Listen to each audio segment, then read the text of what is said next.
Hello everyone, I'm pleased to announce my new tour for 2024.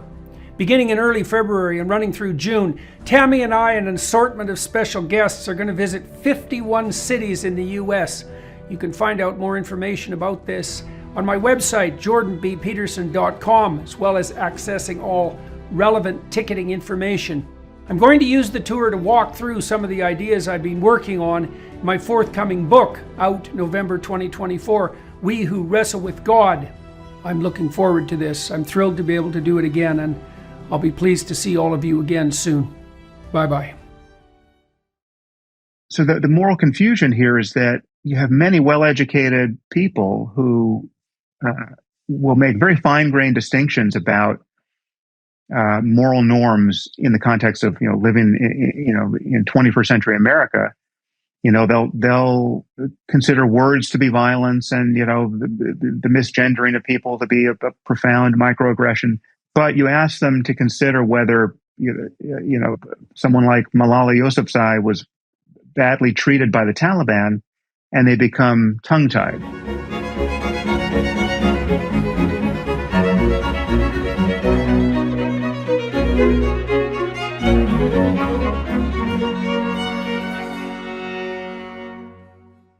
Hello everyone.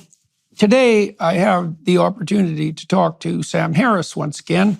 Sam and I have spoken many times, and usually publicly in the past, trying to sort out our mutual understanding in relationship to such topics as, morality fundamentally. Both Sam and I are convinced to the core of our beings, you might say, that there is a true and not merely relative distinction between good and evil, although we differ to some degree in how that distinction might be characterized and what the fact of that distinction means with regard to belief. And so every time I talk to Sam, I'm interested in trying to understand, for example, what he really means by objecting to the religious propositions that he does object to as one of the horsemen of the new atheist movement, so-called, especially given that Sam is also committed to what you might describe as a religious practice. He's an avid meditator and certainly believes that spiritual experience is not only real, but perhaps the most real form of experience that's available to us. So we're going to hash through that again, to try to distinguish between dogma and knowledge, to try to distinguish between religious experience per se, or the religious experience that's valuable, and a counterproductive totalitarian dogmatism, and to try to lay that all out with forays into the domains of, meditative practice and with the occasional description and discussion of the political. So it's good to see you again, Sam. And yeah, Jordan. I think the first thing that I will ask you about is, I'm just curious, we haven't talked for, I think it's almost a year now. I believe that's the case. And so the first thing I'm curious about is, what are you up to? It feels like 2 years. I feel like our last conversation was in the very depths of COVID, and I was in some basement lair. So I have it's got to be 2 years. Things are great. I mean, it's really a nice time of life. It's nice with the family. It's nice professionally. It's just I'm in a good spot. I'm all too aware that things can change. So I'm enjoying my moment in the sun, but it's really a beautiful period of life. Yeah. So what's good? I mean, my in terms of just how I spend my time day to day, it really has become a semi-seamless machine for producing well-being. I mean, it's really, I'm doing what I want to do moment to moment, and finding lots of people who want me to do it. So it's just, there's not much distance between what I have to do, certainly professionally, and what I would do anyway, just because I want to do it. So it's, I count myself as extraordinarily lucky to have found my path here, and that it's working. So it's yeah. I mean, I have no complaints. It would be indecent to complain about anything personally at this point, except for the passage of time and the implications of that, which which I know all too well. Yeah, well, I would say that you look both younger and happier than you did the last time I saw you. And, I got quite attuned in my clinical practice to watching people's faces, obviously, but also seeing to some degree the way that they're set habitually, and you look very good. And so I'm very happy to hear it. You said Nice. something I think that is of particular interest to me, is that you have managed, and also attribute this to some degree to good fortune, to bring together what you have to do with what you would want to do. And that seems to me a sign of optimality of function, as well as the good fortune that we just described. And so what is it that you think that you're doing that's enabled you? I mean, I know that you've been concentrating to a large degree on meditative practice, for example, but what is it that you think you've done to your attitude, let's say, to your patterns of attention, that have enabled you to bring what you need to do and what you want to do in alignment? Well, this has been happening for quite some time. I would say that this has been, it's taken me 20 years to fully get my professional life and my core interests to gel. And so part of that is having built out platforms where I can just follow my interests and follow the kind of the needs of the moment, whether it's responding to something that's in the news or just figuring out what I'm most want to pay attention to any given day or week. So, I mean, as you know, I have both my podcast, Making Sense, and I have the app, Waking Up, which is, it started at narrowly focused as a meditation app, but it's much more of an applied philosophy app at this point. It's just expanded beyond meditation, and it's expanded well beyond my contributions to it. So there are many other people on it, and so I can bounce between those two platforms, however I see fit. And they're while superficially they're similar because they're just me pushing MP3 files out to the world. They're just audio platforms in the end. They're totally unlike one another with respect to the kinds of topics I tend to engage and the kinds of interactions with the world that provokes. So it's really it's almost like I'm living two lives simultaneously, because I'm waking up the app. It's no exaggeration to say it. It's almost uniformly just pure positivity coming back at me. Apart from the occasional software glitch that crashes somebody's phone, and we hear about that. It's just that there's no distance between what I'm intending to put out and the effect I'm hoping to have, and the effect that I in fact seem to be having based on the feedback.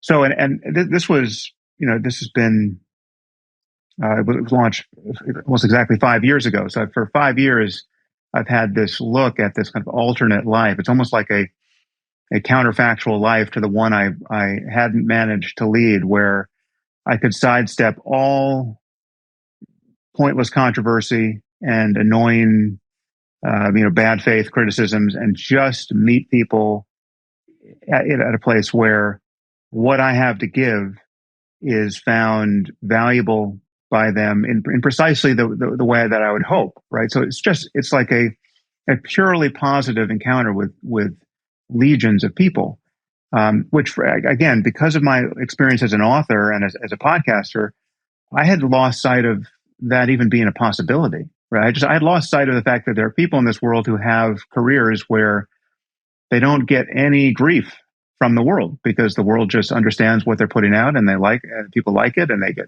paid for it, and it's a transaction that makes everybody happy. And so it's like opening a bakery where everyone loves the scones, and there's just nothing bad about it. And yet I find that, and this, I'm sure you feel the same way, I can't stay merely in that lane, because there are other topics of social importance that I feel a need to comment on. And so I have my podcast and public speaking or books or any other channel by which to do that. And mostly I'm doing my podcast for that. But so I still have a foot in the water of controversy. and I'm sure we'll get into some of those controversies here. But it's to have both is such a source of sanity, because I can just swim in whatever waters I want to swim in on a daily basis. So it's quite wonderful. So why do Yeah. you, just out of curiosity, so while there's a substantial parallel, I would say, between the situation you're in and the situation that I'm in, given what you just described, because one of the reasons that I continue to tour continually, essentially, is because it's completely positive. And I engage in almost no political discussion, almost no culture war discussion. Almost all of it is, well, you talk about your waking up system, and I suppose I'm walking on a parallel line insofar as I'm encouraging people to aim up. And I don't know if there's any difference between waking up and aiming up. Perhaps there is, and we can talk about that. But it is a great relief to be in a domain that's entirely positive. And then it is interleaved for me, as it is for you, with some degree of combat, let's say, on the more philosophical and culture war side of things. Why have you concluded? Sometimes I wonder, Sam, if it wouldn't be just as well to stay in the positive domain all the time.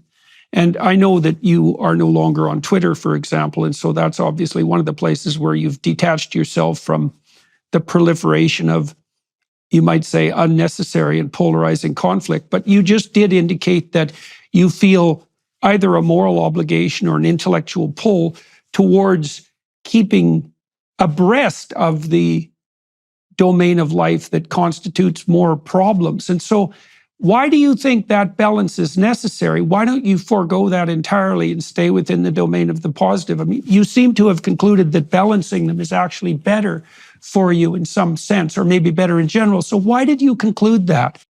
Yeah, well, it's a question I continue to ask myself, because you only have one life, or I would say you only have one life you can be sure of, and so why not live it in the happiest manner possible? But I do find that there are certain moments. First of all, my interests are wider than can be encompassed just by things like meditation and narrowly focusing on questions about how to live the most meaningful possible life. Right? It's not all just about maximizing mental pleasure or even one's ethical wisdom moment to moment. They're just things that interest me that I want to talk about that really don't belong over at Waking Up, but they do belong on my podcast. So talking about physics, say, right? That's just interesting, and I like to do that. So there's that. As you say, I deleted my Twitter account, which is an important part of the answer to your first question of just what has gotten better for me in the last 12 months. That was just, I really am embarrassed to say what a life hack that turned out to be, to get off Twitter. We can talk about why I did if you want, but the net result has been almost unambiguously positive. I mean, there's a slight sense, certainly when the things in the news are really heating up, that I could be missing something, or I'm not party to the conversation that's happening at that kind of interval, where people are responding to things every 30 seconds.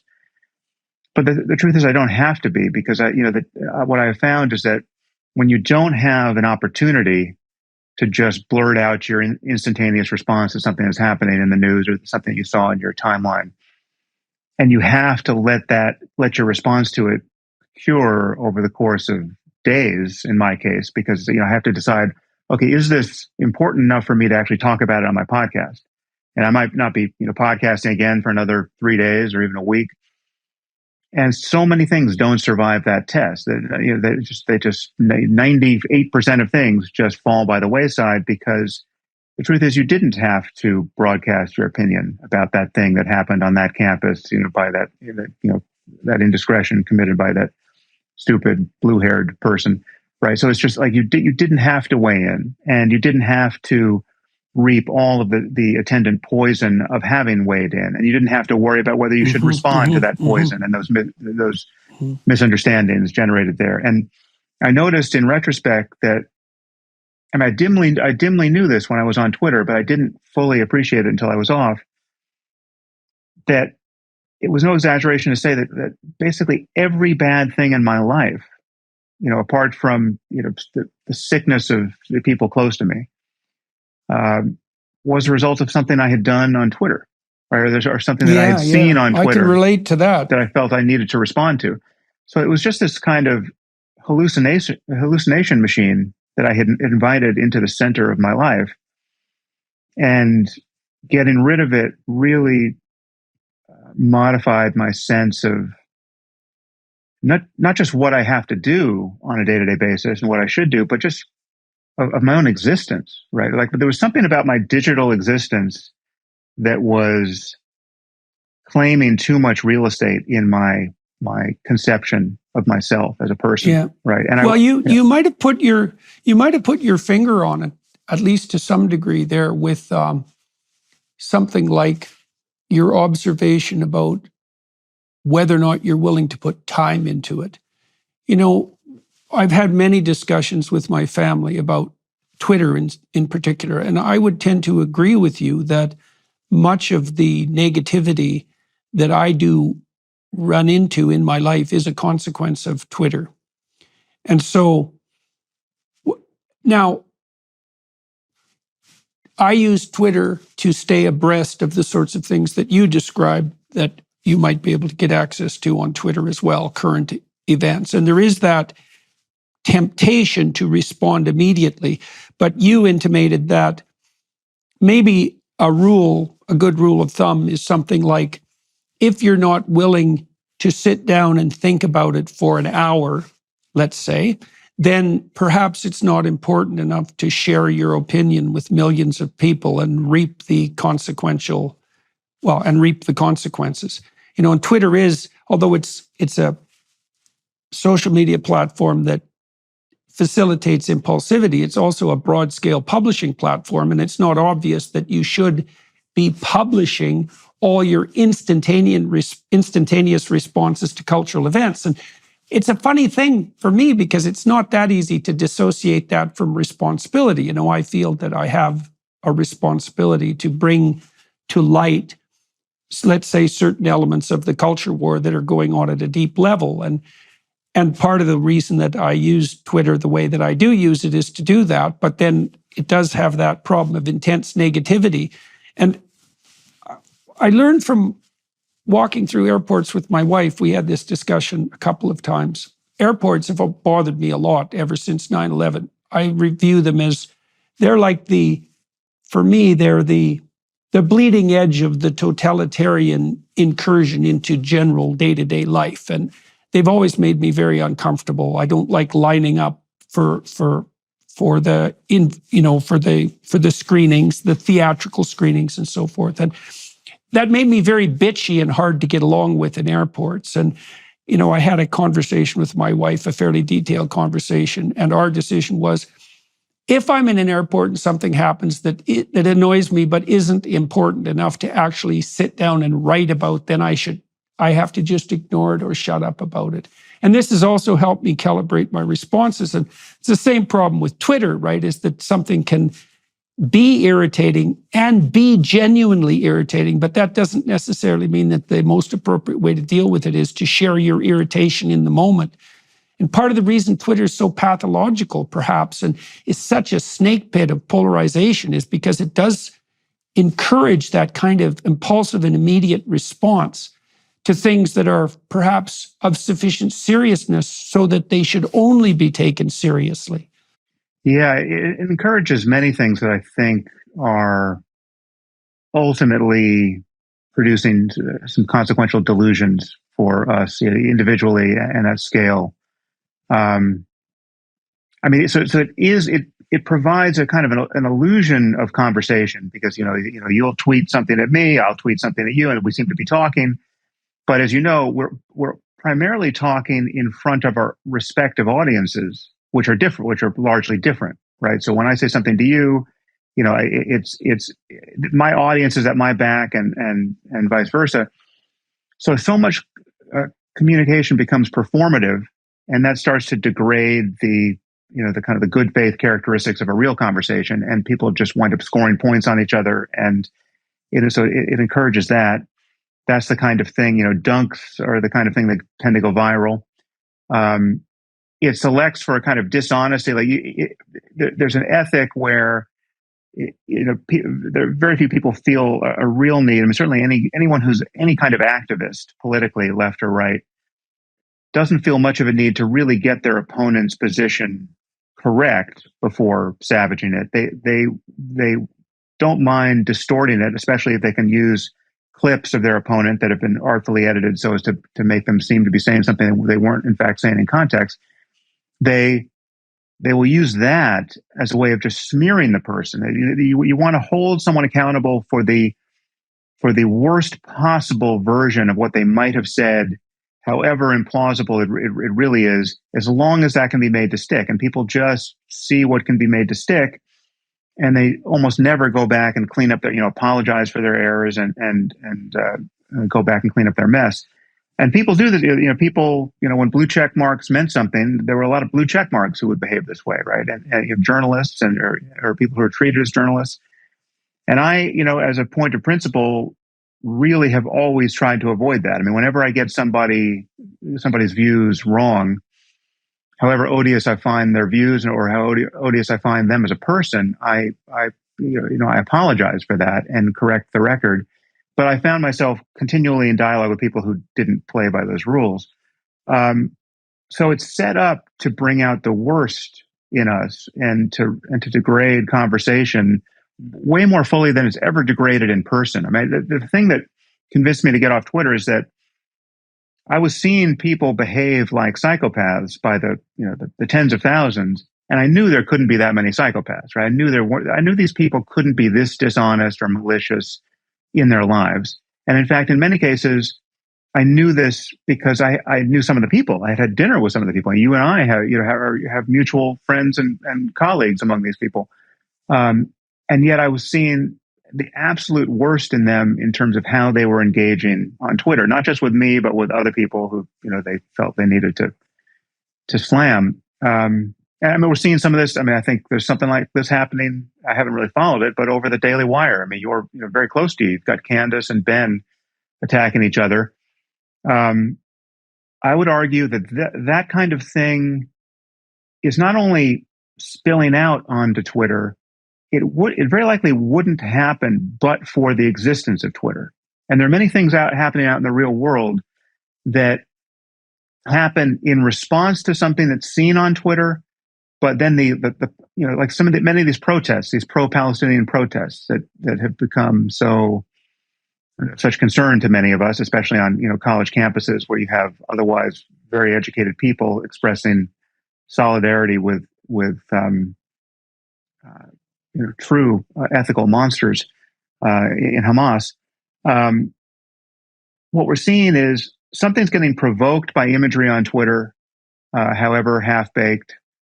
And then the response to it in the streets is performative because it's meant for the streets, but it's really meant to be broadcast back on Twitter, right? I mean, that people wouldn't be doing these things but for the omnipresence of cell phones that can be broadcast back onto social media.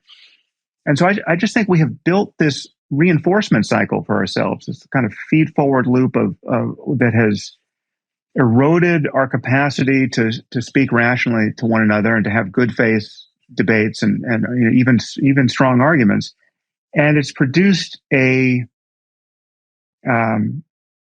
machine for amplifying the narcissistic tendency of everyone wanting to manufacture outrage. So, I think there's something, and you're pointing at this. I actually think there's something that's technically going on, particularly with Twitter. And maybe it's proportionate to the degree to which a social media communication system capitalizes on immediacy of response. Like, I'm afraid that we're setting up virtual environments they're virtual perceptual environments and communication environments that aren't well matched to the underlying reality, which means they're delusional. And the delusional direction of Twitter is in the direction of enabling psychopathic behavior. Now, there's a research literature that's emerging on that. So you see the people who are most likely to troll online, so to post things that they know perfectly well will do nothing but cause trouble, are dark tetrad types. They're Machiavellian, narcissistic, psychopathic, and sadistic.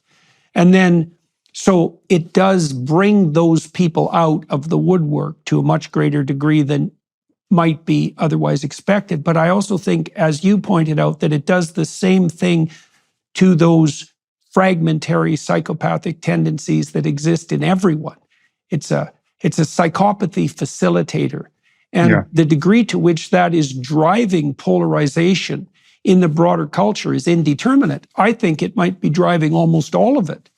Right. Because that's my fear, my online life and my real life are so different that they almost bear no relationship to one another. And I suspect this is something that you said you've been discovering, particularly as a consequence of working in the waking up space. All the interactions I have with people in public, in my actual life, are unbelievably positive, with the exception of perhaps 1 in 5,000. Now, the 1 in 5,000 can be quite unpleasant, but it's statistically negligible. But if you derived your expectation of my experience from the online world, you'd expect that, half the people that I ran into would be people that hated me. And simply, the lack of concordance is so remarkable that it does look like the difference between a delusion and reality. And I think it's unbelievably dangerous. We have no idea what it means to compress people to the point where their communication tilts heavily in the psychopathic direction. We have no idea what the broad-scale social consequences of that might be. Yeah, I share your experience. Again, my encounters in public are almost uniformly positive. I think obviously there's a possibility of a selection effect there, that the only people who are likely to come up to you are the people who have something nice to say, and then you have other people who are recognizing you, who are just holding their tongues, and they don't like you. And we're both controversial figures, and I have to think that some percentage of the people who notice us in public are people who are not fans and just don't say anything. But still, I've seen the effect. I've joined the two groups. I know what it's like to deal with the same person on Twitter in front of their fans versus over dinner, and it's they're miles apart. And I just see there's so it is corrosive, even in the best case, when we're not talking about anonymous trolls who are hiding behind their anonymity and just savaging you. These are people with real reputations who you actually know and will likely meet again in person, and yet Twitter brings out the absolute worst in them. I mean, for me, the very large, the 800-pound canary in the coal mine for me is Elon. I mean, look at what Twitter has done to Elon's life, right? It's just, Elon used to be a friend. He's somebody I knew reasonably well. His engagement with Twitter has been catastrophic for him as a person, from my point of view. I mean, it's clearly a compulsion. I mean, he was so addicted to it that he felt he needed to buy the platform. But it is his use of it has been so irresponsible and produced such. I mean, forget about the harm he's produced in other people's lives. And nothing I'm saying now it relates to changes he's made to the platform. I mean, that's a separate thing that we can talk about.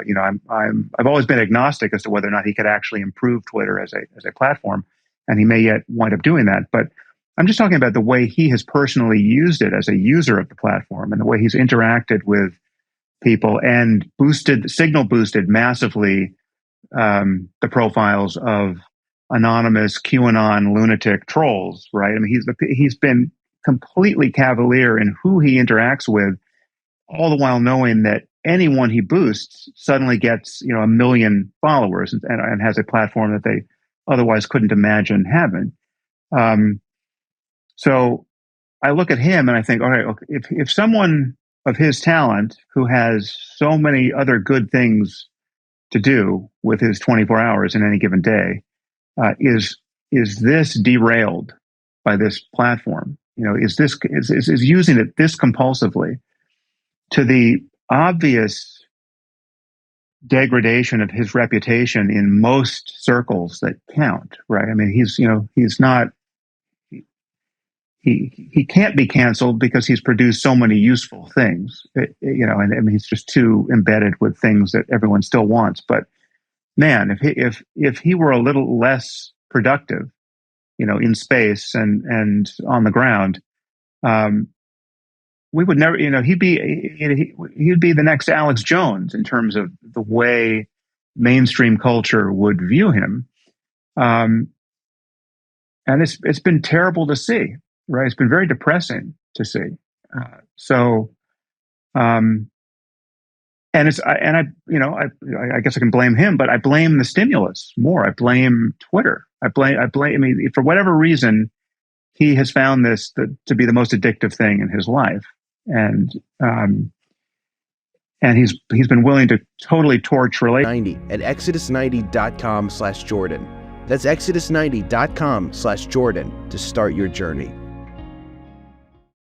Yeah, well, it's definitely the case that one of the cardinal dangers of Twitter is its propensity to bring out the worst in people and the worst in the culture. I mean, I guess it's an open question whether or not Musk's takeover of Twitter will result in the dramatic improvements to the platform that might justify the risk inherent in engaging with it. So let's leave that a bit, Sam. Sure.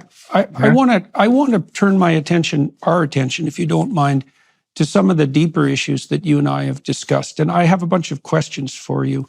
So the first thing I want to do is clarify something. My recollection of particularly our last conversation, and it was one that I found clarified my understanding of your thought to a greater degree than our previous conversations we had, probably because I listened to you more, was that, and so correct me if I get this wrong, because I want to use this as a platform to ask you some other questions.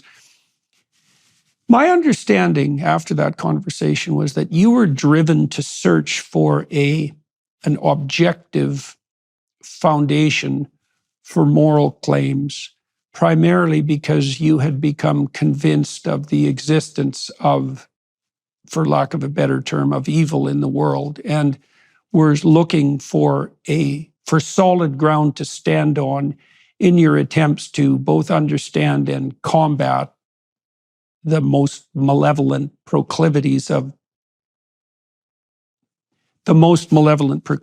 We could leave it at that. Now, is that a reasonable conclusion? Have I got that right? Yeah, I think my motive will be pretty familiar to you. This came largely out of the collisions I was having with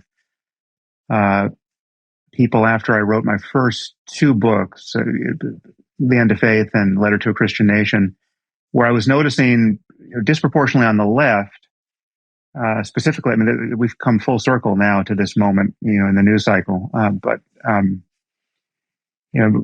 mostly in response to my criticism of Islamic extremism and the kind of the urgency with which I was saying that the Islamic doctrines of martyrdom and jihad are sincerely believed by millions of people, and these beliefs have real consequences in the world, and they're not good ones, right? And we should talk about that honestly.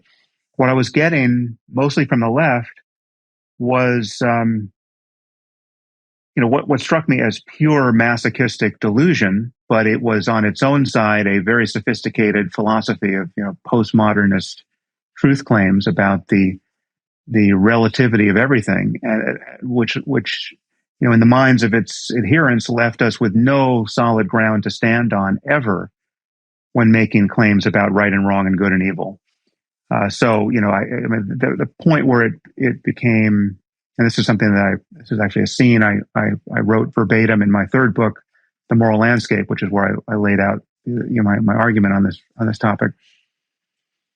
I was at the Salk Institute at a a conference that had been organized. It was either in 2006 or 7, I believe.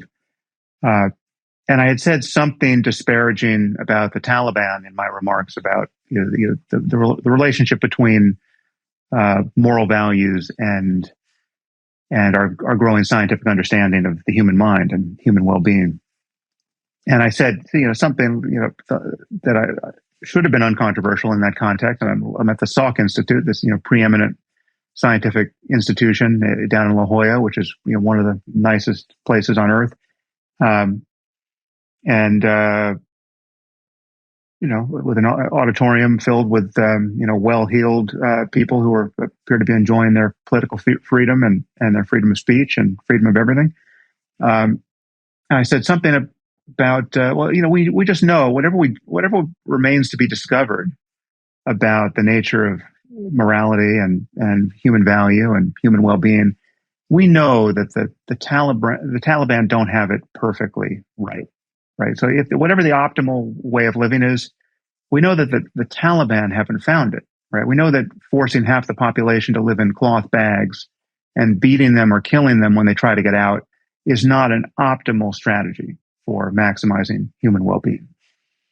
And then a woman academic, and she actually happened to be, or was later a scientific advisor to President Obama for medical ethics, came up to me and said, "Well, that's just your opinion, right?" And so then this led me to realize just how far the rot had spread. That even here is someone who is a woman academic who's enjoying all the freedom of however hard won that can be found in Western society. Presumably, this is a person who would have responded to the Me Too movement and all its moral urgency with alacrity. She was still open-minded, at least in the context of talking to me, about the treatment of women and girls under the Taliban, right? And I detail our further conversation again verbatim in my book, because I was so astounded by the exchange that I turned on my heels literally in mid-sentence, walked straight back to my room and wrote down exactly what the two of us had said, because I just could not believe what had happened. So the moral confusion here is that you have many well-educated people who will make very fine-grained distinctions about moral norms in the context of living in 21st century America. They'll consider words to be violence, and the misgendering of people to be a profound microaggression. Halloween costumes that culturally appropriate, et cetera, are anathema. This is how finely calibrated their moral scruples are over here, in the quad of an American university. But you ask them to consider whether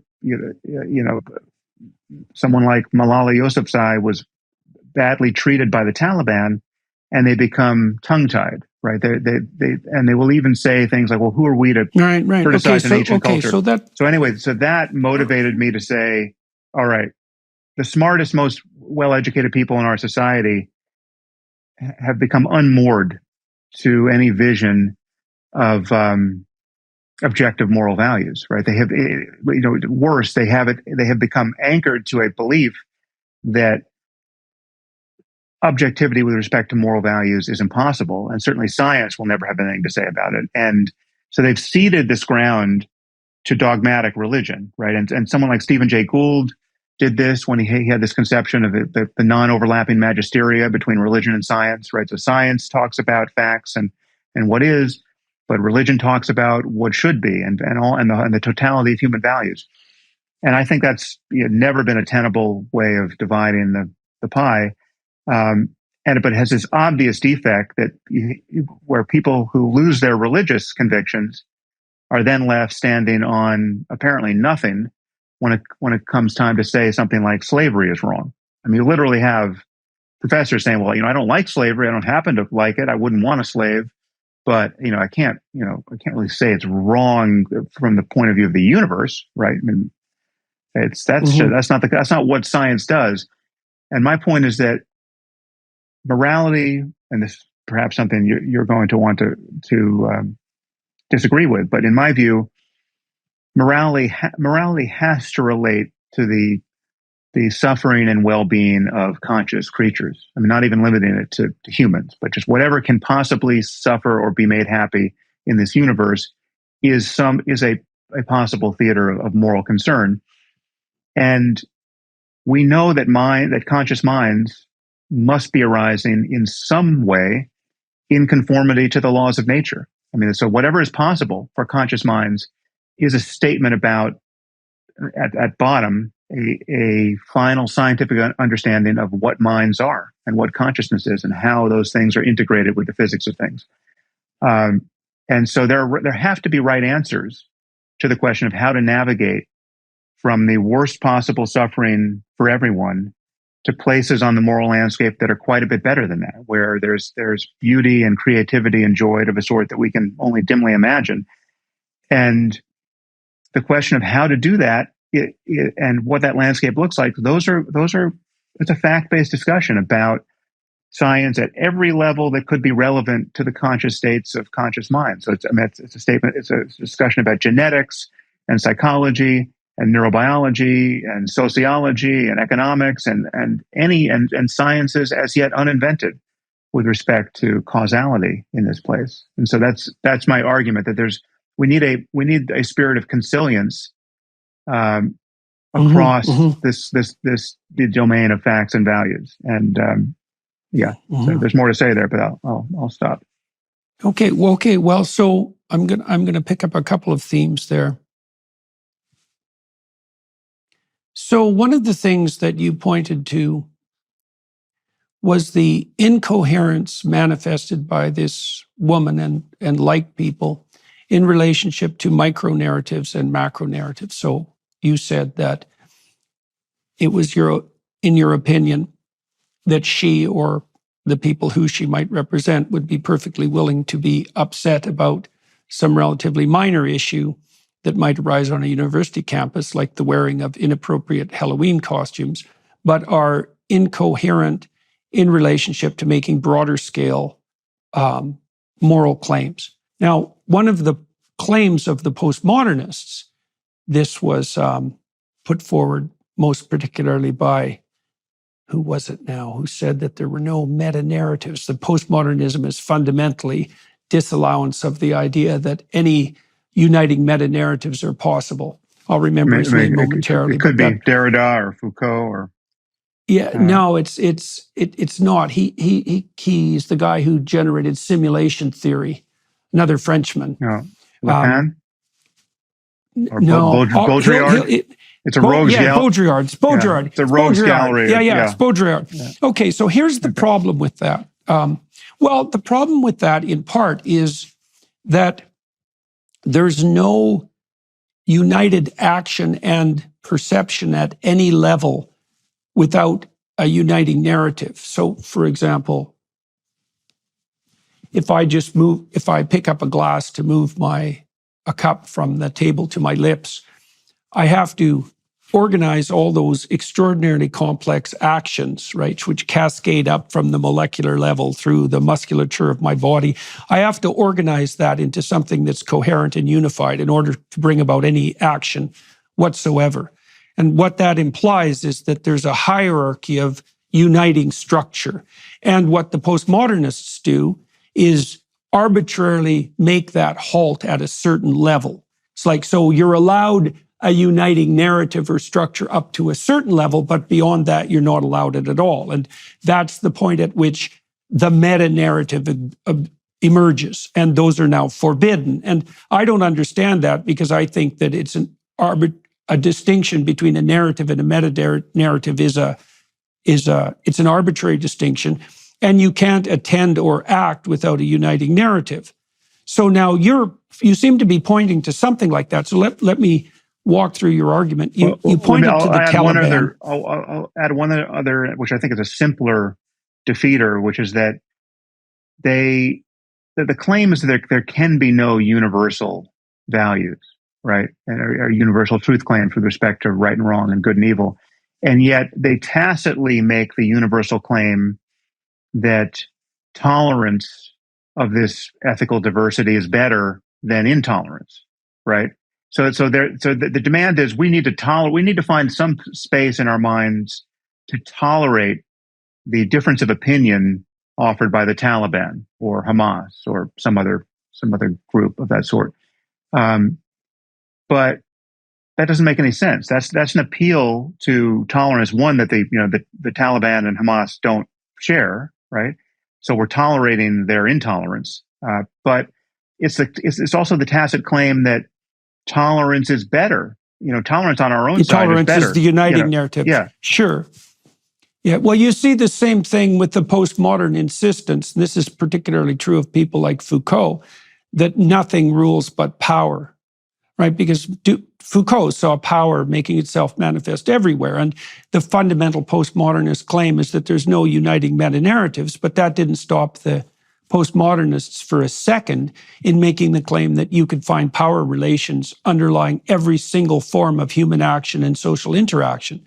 So, but this uniting narrative, see, you point to it in a way that I think that points out to me a very fundamental element of agreement between the positions that you and I have taken, even though we've had so much apparent disagreement.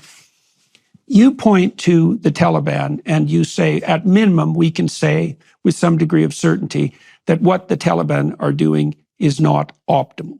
Okay, and you said that's a claim that's so weak in a way that it should just be self-evident, right? You know what I mean by weak? It's like, Isn't that obvious? Well, I started in my investigations at a more extreme point, I would say. I looked at the camp guard in Auschwitz who enjoyed his work and thought, I don't know what good is, but at minimum, it's the opposite of whatever the hell that is. And so that was a starting point for me. And it seems to me that partly what you're doing is that you put your foot firmly on the head of evil and say, well, this is a starting point. And even though we can't define good, we can define it as the opposite of whatever this is. And so does that seem like a reasonable point of agreement between us? Yeah, as far as you're concerned. Yeah, although I think this is perhaps a different topic, but it certainly adjacent to what you just said. I think there's some ethical paradoxes here which would be interesting to consider, because I think most of human evil of the sort that you and I are now describing doesn't require the presence of actually evil people, right? I think there are evil people. I think there are true psychopaths and sadists for whom it is true to say that if evil means anything, it should be applied to their conscious states and their psychology. But so much of what we consider to be evil, and so much of what produces needless human misery, is the result of otherwise normal people psychologically behaving terribly because they believe fairly crazy and unsupportable things about what reality is and how they should live within it. So I would by no means ever want to suggest, and in fact I'm at pains to say otherwise whenever I can remember to, that all jihadists or even most jihadists or all Nazis or even most Nazis were psychopaths, right? I mean, the horror of these belief systems is not that they act like bug lights for the world's psychopaths, and you attract a lot of people who would be doing terrible things anyway, and they just happen to start doing it in this new context, let's say under the Islamic State. No, you certain ideologies attract totally normal people who would otherwise be totally recognizable to us psychologically and socially as good, normal people, but for the fact that they got convinced that, of whatever the relevant dogma is, in the case of, yeah. Okay. Well, so I would say that's another point of agreement. It seems to me that the pathological, the systems that produce rapid movement towards social and psychological pathology both facilitate psychopathic behavior and attract the psychopaths. I would say it's both of those. You can have both of those operating at the same time, right? And so then what we have are we have systems of ideas working in the background, and those systems of ideas draw people into their orbit and motivate them to do things that under the influence of other systems of ideas they might not be inclined to do. Seem reasonable? Yeah. Okay. And also, I would just so, note, and I mean, you might want to leave this aside, but your description of a guard at Auschwitz who enjoys his work, I think it's tempting to imagine that that guard is incapable of all the ordinary forms of happiness and life satisfaction that we would recognize in ourselves because of what he is spending his time doing. And I would say that's obviously not the case. I mean, so there can be virtues expressed toward evil ends. I mean, just imagine, just unpack the meaning of that phrase, the guard at Auschwitz who enjoys his work, right? So like there's do you know the I think it's just called the Auschwitz album. Did you ever see these photographs that were taken? They were found in an attic. I mean, it's one of the most amazing documents. Nostalgia for Auschwitz. Yes, that's for sure. Yeah, absolutely. Well, and I think your insistence that we can't merely write off that pathological behavior as a manifestation of a kind of a-human psychopathy is extraordinarily important, right? Because we have to contend with the fact that these systems of ideas are capable of, I think, possessing is the best metaphor, and that's something I want to get into with you, that those systems of ideas are capable of possessing people who are in no way indistinguishable from normal people, and sometimes not indistinguishable from people with all sorts of laudatory traits. I think you mean not distinguishable. You said indistinguishable. Sorry. Yeah. Sorry. Not just yes. So yeah. But I would just add one. Sorry to keep derailing you, Jordan. But I would just add one more piece here. That one thing this suggests is that mental pleasure, though it is often taken as a sign of the kind of moral rightness of our current preoccupation, isn't such a sign. I mean, there's such a thing as pathological ecstasy, right? You can feel bliss. Sure. Well, that's and rapture. Sadism is a great example of that. Yeah, and so I would just say that. So you can imagine the suicide bomber before he detonates his bomb. If like many of them, he's doing that with the sincere expectation that in the next moment he will be in paradise.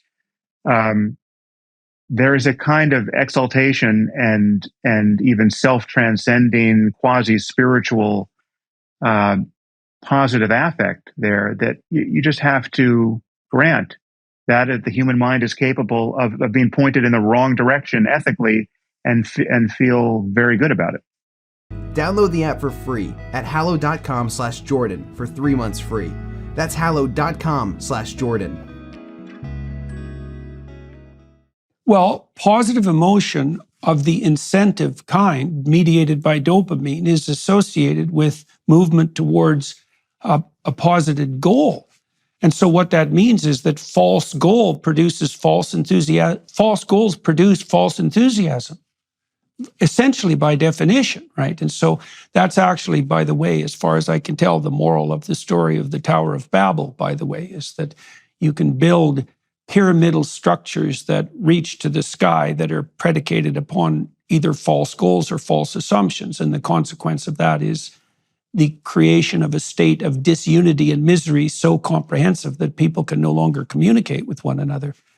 So now these systems, see, Sam, the reason I brought this up in part is because my meditations on the influence of systems of ideas, I thought about these as systems of animating ideas, that I saw a very strong concordance between the action of systems of animating ideas and archetypes. And so that's why I started to become interested in archetypes. And so I would say that the one way of conceptualizing the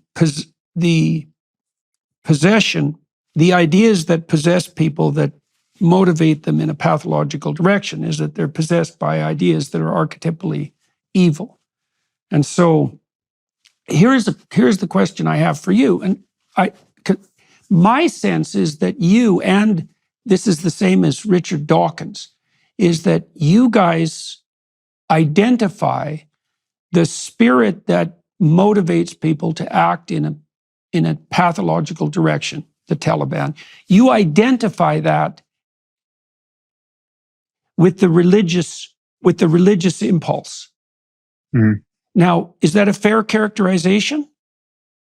Well, I would say that it's not exclusively religious, but insofar as it is religious, it gets even more leverage in that context and to worse ends. So, for instance, what is worse about jihadism than ordinary forms of terrorism? In my view, it is the religious topspin it has based on its motivating ideas. So the fact that it is in principle otherworldly, the fact that it is just anchored to prophecy and belief in the supernatural, all of that potentiates it in the further in the wrong direction. So the troubles in Ireland would have been made worse had the Irish Catholics also been suicide bombers, expecting to go straight to heaven because there was a passage in the New Testament which said, if you die while killing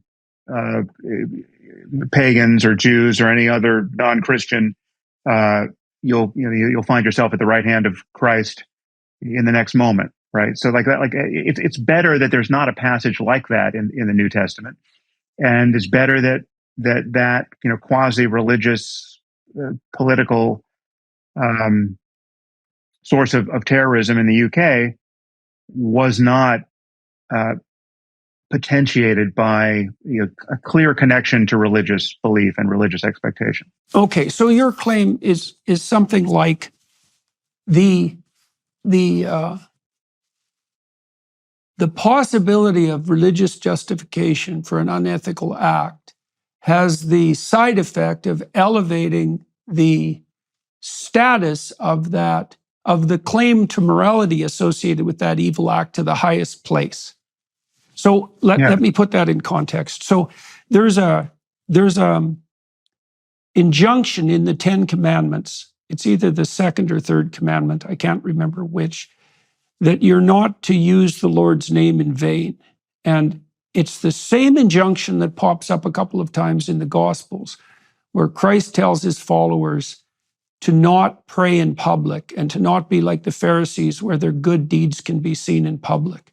And so the first injunction, the commandment, is pointing out a deadly sin. And the sin is to claim to be acting in the name of what is most high when all you're actually doing is pursuing either your own motivations or, even worse, your worst possible motivations.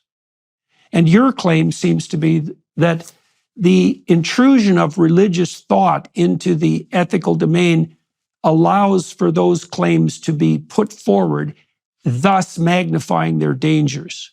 Is that a reasonable way of putting it?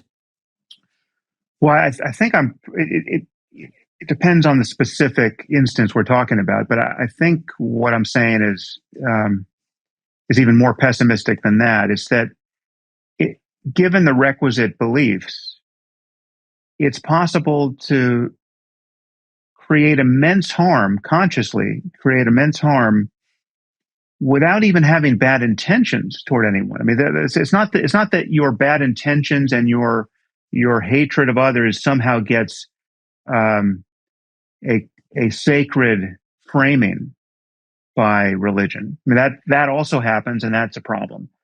But in the worst case, you can actually be feeling compassion while creating terrible harms, right? Like you can feel nothing, certainly no ill will at all for the people you're killing. So, I mean, to take the extreme case, there are cases where jihadists have blown up crowds of children, Muslim children, on purpose, for a variety of reasons. I mean, there were cases where there were Western soldiers handing out candy to crowds of children in the war, during the war in Iraq at one point, and a suicide bomber would blow that whole scene up.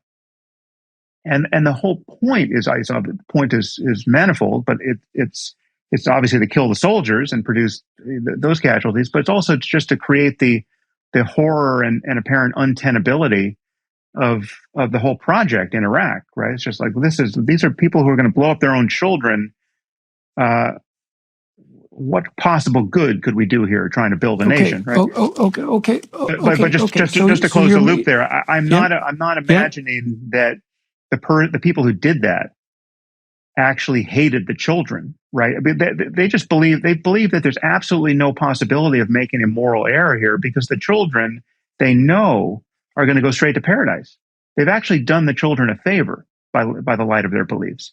Yeah. Okay. So I'm perfectly willing to accept that modification. So you're basically saying that not only can you use the Most High as a justification for your actions, and as a consequence produce all the terrible dangers that are associated with that, but that can actually twist your moral compass so that acts that are truly heinous are seen as manifestations of what's best. Okay, right. So here's the problem as far as I see it, Sam. The contradiction here that I'm trying to work out is that on the one hand, we have this situation where if there is no reference to a higher good or a lower evil, because I'm going to assume those are basically the same thing, you end up in a situation where you can't do anything but take a postmodernist stance in the face of, let's say, the Hamas atrocities or the atrocities of the Taliban or the atrocities of Auschwitz,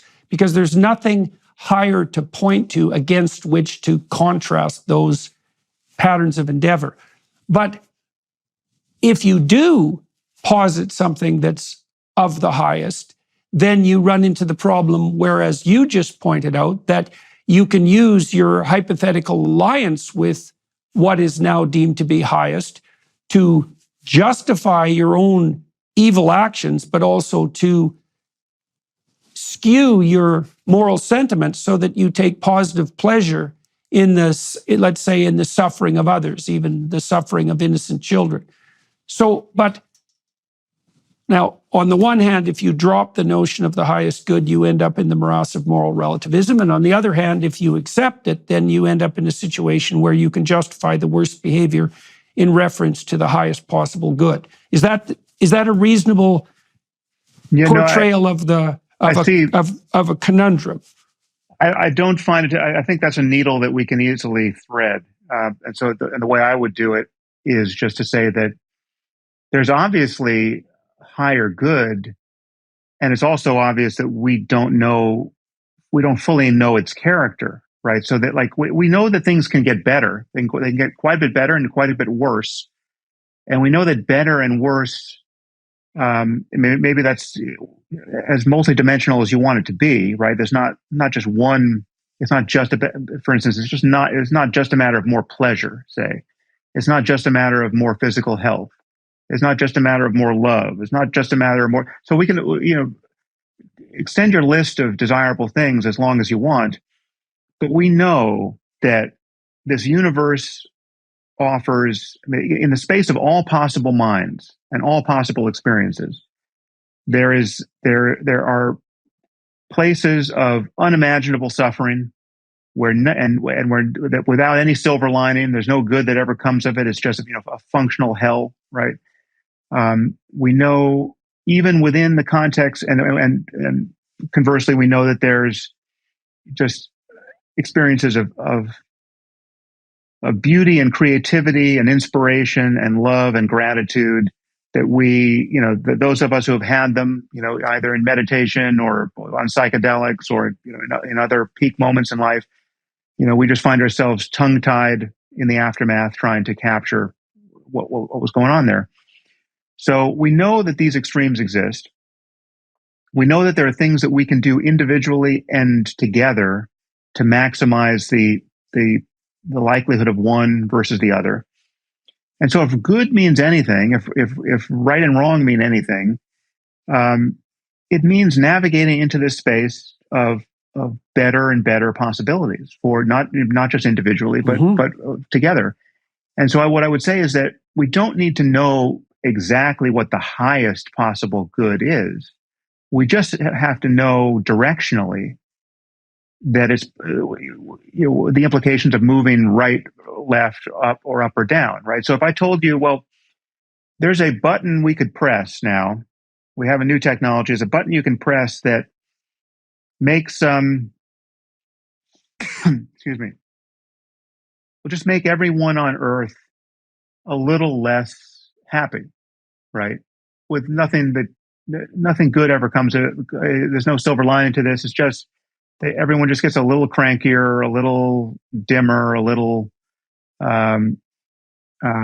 less satisfied, a little less creative, a little less appreciative of their good fortune. Although you just go down the list and we just decrement, all the good things just by a little, right? Now, we just know that it would be bad to press that button, right? That would be a bad thing to do. If we could engineer some neurotoxin to spread all over the world that would make people a little bit less good in all kinds of ways and a little bit less happy, a little bit less intelligent, a little bit less creative, okay, that would be a bad thing, right? Directionally, right? And we don't have to know the ultimate negativity or the ultimate positivity. We don't have to know just how good human life could ultimately get without any possible residue of improvement.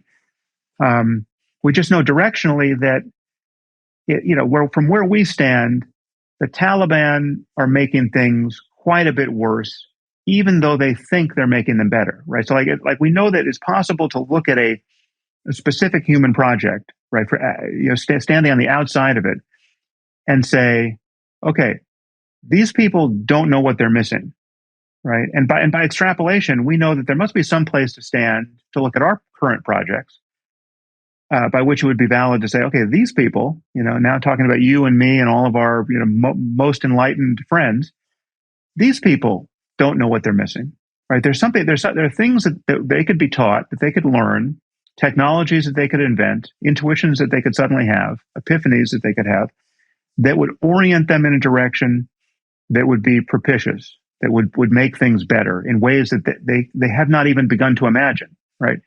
And so I think that the horizons into which we need to press, again, individually and collectively, so as to make those ethical and psychological discoveries, they're all around us. Again, this is a multivariate landscape, but I just think we don't need to know what the perfect looks like, or even that the perfect exists, to know directionally that claims about better and worse are real and that they matter.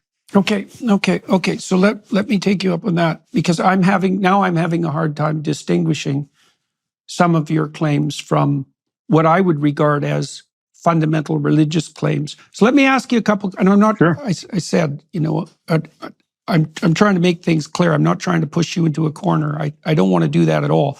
So I actually think that we agree on a lot more than we disagree on, and that we've come to very similar conclusions from very different directions. Okay, so let me ask you this. So, there's this medieval idea that God is the sum of all good.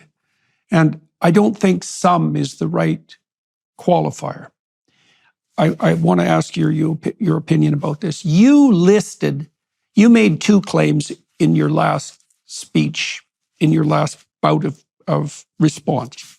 I think one claim was that you listed a variety of attributes that were morally good.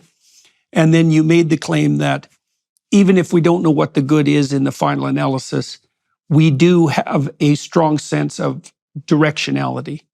And so one of the things I've suggested to my audiences, for example, is that there are some things that you are doing and you don't know whether they're bad or good. And so you can just leave those in abeyance for the time being. But there is a subset of things that you're doing that you know full well are not to be done, that you could stop doing, and you could just stop doing them and see what happens. And I've never met anyone who doesn't have some knowledge of that latter category, right? You said you had it, for example, with Twitter. You noticed that okay, so all right. Let's go after the first claim that you made. You listed positive attributes. So I might say that, do you believe that there is a implicit unity underneath a list of positive moral attributes, so that if you took beauty, truth, love, gratitude, you had mentioned love and gratitude, for example, and beauty. If I said, well, is there something in common that unites beauty, truth, love, and gratitude? And it wouldn't be the sum, right? It's more like the gist. It's more like the essence. It's the commonality of goods that, and it seems to me, Sam, that merely the fact that you can use a category like good or bad or good and evil, within the category of good are things united by their participation in the good. And so is there anything about that claim that you find off-putting? Well, there's some analogies we could use to capture it. I mean, I do think of these things as almost facets of a single jewel, right? And so the facets are different. It's you can talk about beauty and not talk about love in the same conversation. That you can have a coherent discussion of beauty without reference to love, and vice versa. But when you're talking about the conscious states that maximize one's appreciation of all of these things and participation in all of these things, it's easy to intuit that there's a common structure to the whole picture. And so, yeah, so a jewel with its facets is one analogy I would use. But I would also, but I want to subvert that for a second, because my view of the moral landscape is that it's very likely a landscape with multiple peaks, right, and multiple valleys. And so this can sound like moral relativism in the sense that, you and I might be, climbing the same peak over here as Homo sapiens in a Western 21st century context. But, at some great distance from ourselves, there are possible minds, and perhaps even real minds, that could exist in another galaxy, or that we could create artificially, etc., that are organized on very different principles, and yet have conscious states that admit of, again, right and wrong answers with respect to the variables of suffering and well-being.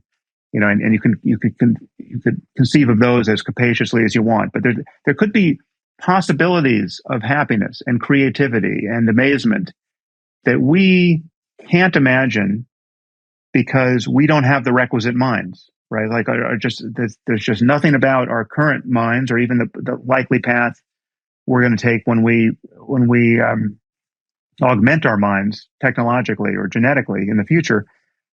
We're just going to miss these spots on the landscape, and yet these landscapes, these spots have the same peak and valley structure. And there could be peaks that if we were more omniscient than we are or ever going to be, we would be able to compare these two peaks and say that it's better to be, one is higher than the other with respect to certain variables. Which is to say, I just don't think it's all random. I think there is structure there in among possible experiences, given whatever the natural laws are that determine the nature of experience in this or any universe. But the most relevant thing for us is, what does our local region look like? What is an obvious mode of descent into pointless horror for us, and how do we avoid that? And what is an obvious local peak that we should be aspiring to get to? But even this analogy begets some troubling possibilities, which I take as at least potentially real, which is that it could be true to say that there is an adjacent peak to the one we're currently climbing, which is quite a bit better than the one we're attempting to climb. It's quite a bit higher with respect to well-being and insight and creativity and every other good thing. But the only way to reach it from where we currently stand is to descend into some valley that's quite a bit worse in order to climb that adjacent peak. That at least is, I'm not recommending that we spend a ton of time thinking about that, but that's at least conceivable to me. I think we could spend a fair bit of time thinking about that. So, there's a line of mythological speculation that's very tightly in keeping with the process and the vision that you just laid out. Okay, so first of all, you made the case that you used the metaphor of a jewel. And then you said, I would rephrase, I'm going to recast this in somewhat symbolic terms, and you can see if this is a metaphor that captures what you were expressing. You could imagine that they're jewels of a beauty and value that are, as of yet, unknown to us, right? So we could agree that there's a unity of good that's transcendent and ineffable, and that the goods that we see arrayed in front of us are proximal echoes of that ultimate vision. Now, your point is that now and then we may be somewhat deluded in the specifics of what we're pursuing, and that might blind us to our higher order transcendent reality. Then you also added an additional twist, which is, well, maybe now and then a descent is necessary in order to make the next ascent possible. Okay, so a couple of things on that. So there's an old alchemical idea, by the way, that the philosopher's stone is a jewel in a toad's head. Mm. And the idea there, the idea there was that, and this is one of the central alchemical dicta, by the way, it's in sterquilinus invenitur, which means roughly in filth it will be found, or to elaborate slightly means that which you most need will be found where you least want to look. And that's a reflection of the idea that you had, that now and then, in order to get to the next pinnacle, there has to be a descent. Now, that's associated with something even more fundamental.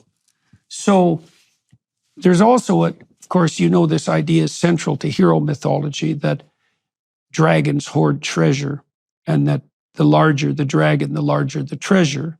And the idea there is that the more daunting the unknown territory that you are presuming to traverse, the more possibility there is for discovery. And that the proper attitude is therefore the one that enables you to encounter that source of unknown wisdom in the most forthright and courageous manner possible. And so then there's a variant on that too, which is that, let's see, how would I put this, is that the most valid source of, the most valid pathway towards discovering that jewel beyond compare is a pathway that's marked out by the voluntary willingness to confront suffering and malevolence in all of its forms. Mm. Now, at that point, these ideas start to become indistinguishable from religious presuppositions.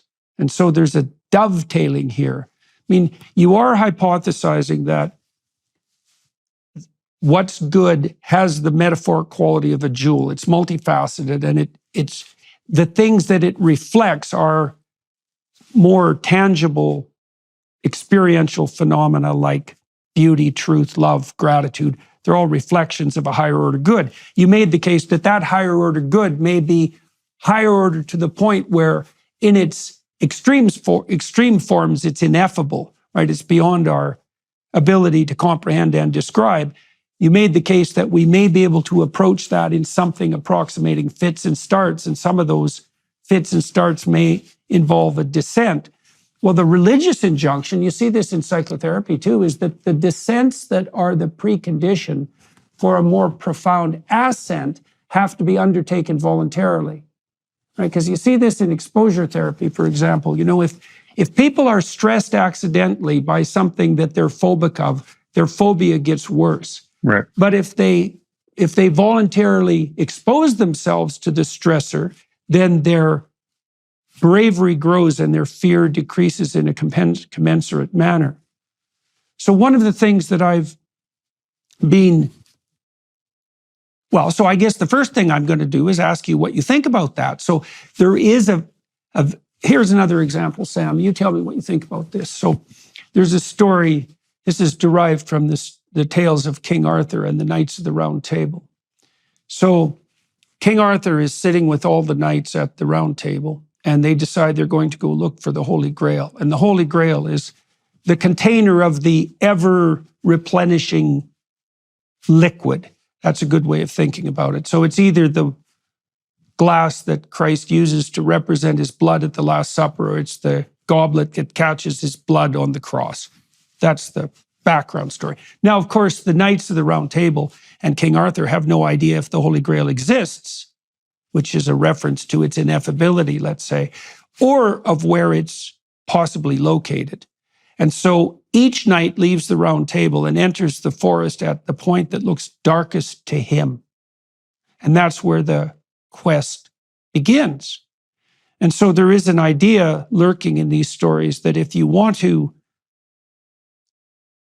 envision that jewel, the metaphoric jewel that you described, then the pathway to that is through the darkness. Now, you also said, and you correct me if I'm wrong about this, that your journey to whatever enlightenment you've managed to find and distribute was a consequence of, in some ways, of entering the forest at the darkest possible point. I mean, you were grappling with the problem of evil and looking for a solution to that. Is that, and is it not possible that that's a reflection of this underlying idea that it is the case that you retool your conceptions of morality itself by contending with the things that most trouble and that are most troubling and distressful, be tragedy and malevolence, the things that are in that realm? Does any of that seem reasonable to you? Yeah, so you raised a few separate points there. So first, on the notion of exposure therapy being an example of a descent into a valley so that you can ascend some other peak. So I think that, speaking individually for a person doing that, that sounds totally plausible to me. There are all kinds of things we do that make us uncomfortable, but under a larger framing, we understand that they're good for us and they're leading us to grow in ways that will redound to our advantage in the future. So yeah, so that's there are dozens of things that people do and should do that make them less than comfortable in the present, but that are nevertheless good for them. Whether it's a medical treatment or it's just getting in good shape or dieting or whatever it is, right? So there's that. The place where I break from religion, I mean, certainly a religion like Christianity or Judaism or Islam, is just in it's on many points, but the crucial point is just on the claims about the unique sanctity and divine origin of specific books, right? I mean, the moment you're going to talk about all books as the product of human creativity and ingenuity, then we're just talking about the utility of specific books and specific ideas in whatever context attracts our interest. And so we can talk about the Bible, we can talk about the Quran, we can talk about the wisdom to be found in those books, and we also can talk about the barbaric injunctions that we want to ignore in those books. And we must evaluate the wisdom or the barbarousness by using our own 21st century intuitions about what constitutes wisdom now, given all the challenges we face, and what constitutes obvious barbarism that we want to leave behind us. And so the thing that makes me an atheist from a Christian point of view or a Muslim point of view is that I am unpersuaded by the textual claims that anchor those two faiths, and that any real adherent to those two faiths has to make, in my view, and in the views of most adherents. But I would totally grant you that there are great stories in 1,000 different books that we might want to use to inspire us to be wiser than we tend to be, right? The King Arthur literature, it seems totally worthy of our attention, and there are many other good sources on that particular shelf, but no one is taking the King Arthur. No one is practicing suicide bombing or fully deranging their politics over their close reading of the King Arthur material, right?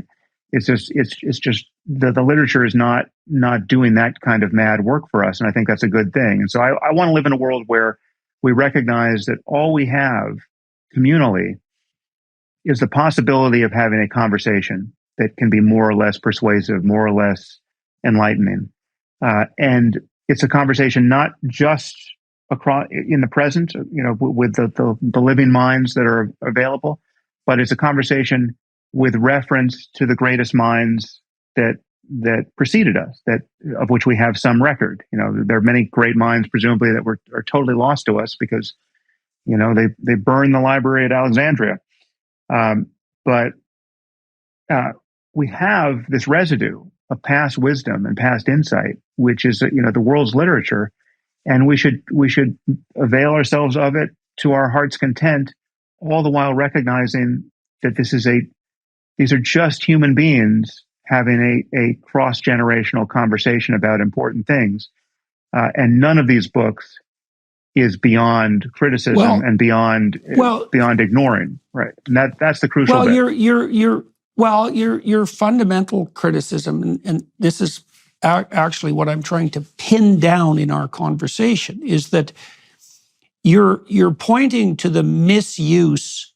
It's like the dogmatic misuse of the traditions as opposed to their proper use. So there's a scene in the Gospels. This is a very interesting scene. This is one of the things that gets Christ crucified, by the way, is that he accuses the Pharisees of being the same people who put the prophets upon which their faith is hypothetically predicated to death. Right, and so they don't take that insult kindly. But he's making the case, the same case you are, as far as I can tell, which is that it's possible to use the wisdom of the ages as a justification for the use of force. Let me give you another example of this. This is so cool. You tell me what you think about this. I just did this seminar in Exodus with a bunch of people. We released it on Daily Wire and on YouTube. And there's a scene in Exodus that's extremely interesting. So Moses is put forward as the spirit that eternally delivers from tyranny and slavery. That's a good way of thinking about it. So you could imagine Moses as the embodiment of the force that wells up within you, that inspires you to speak out when the tyrants hold sway. And it's the same voice within you that calls you on your own slavish behavior. Anyways, Moses embodies that, and he's led his people in a rebellion against the tyrants, and now he's trying to lead them out of slavery. And they're in the desert while they're trying to work this out. That's one of those descents before an ascent, right? So they left tyranny, which was an inappropriate mode of organization. They fell into the desert, which is an intermediary period that's not the least bit pleasant, and they're heading for the promised land, right? Which is the next peak on the moral landscape, you might say. Now, Moses has been leading them along, in a very admirable manner. And so this is what happens when they get onto the border of the promised land. So they're right there. They're still in the desert. They run out of water yet again. And Moses goes and talks to God, and he says, well, you've led us this far, and we're right on the threshold of deliverance, so to speak, but we're out of water. And God says to Moses, tell the rocks, ask the rocks to bring forth water. And so he points out the rocks, and then Moses goes over to the rocks. But instead of asking them, he hits the rocks with his staff. And his staff is a symbol of tradition and authority. And it's the famous staff of Moses. And what he does is he uses force to compel the rocks to bring forth water instead of convincing them to do so verbally. And he is punished very severely for that, because God tells him that because he used force where he could have used the logos, he could have used linguistic communication, he'll die before he enters the promised land. And so it seems to me that your objection to the religious is fundamentally, given your belief in a transcendent good, given your belief in the reality of evil, given your notion that we do have an intrinsic directionality, given your idea that we need to believe in the genuine existence of a moral landscape, is that your objection is it's something like an objection to dogmatism per se. Yeah. Right? And then we might ask ourselves, well, and that dogmatism is the willingness of people to use the tradition to what? To derive their own benefit, to justify themselves without making the moral effort? Like, how would you go about defining that inappropriate dogmatism? Right? It's also an attempt to make the ineffable fully comprehended, right? Because the thing about a religious totalitarian or a totalitarian of any sort is that the totalitarian will tell you that they have the truth in its final form, right? That's really the totalitarian claim. So what is it about, what do you think characterizes that fundamental dogmatism? Well, first I would point out that it's only in religion that the concept of dogma is not a pejorative. In fact, I mean, in the Catholic context, it's explicitly a good thing. I mean, there's no embarrassment over the reliance on dogma. It's a Catholic term. But everywhere else in our lives, we recognize that it is intrinsically divisive and incapable of tracking the truth. Right? But I mean, something that's held dogmatically is something that is held, a belief that is held in spite of the fact that there's no good evidence for it, or in fact, in held why? Opposition. But held why? No, but I just want to nail this particular point down, because this is the crucial thing to recognize, in my view. We understand in every other area of our lives that this is not that this is intellectually not only not pragmatic and not helpful and not playing by the rules. It's actually indecent, right? It's the antithesis of what we admire intellectually, right? Immunity to counter evidence, no matter how compelling, is not a good thing intellectually and ethically in any secular context, right? So if I say to you, listen, I believe X, and there's nothing you can say to convince me otherwise, and the more no matter how good your evidence gets, no matter how good your arguments get, I'm not going to want to hear it. And if you press the case, I'm going to get angrier and angrier until the possibility of having a conversation about anything fully erodes. Right? That is the status quo with respect to religious sectarianism across the world. It has been that way for thousands of years, and it is still that way.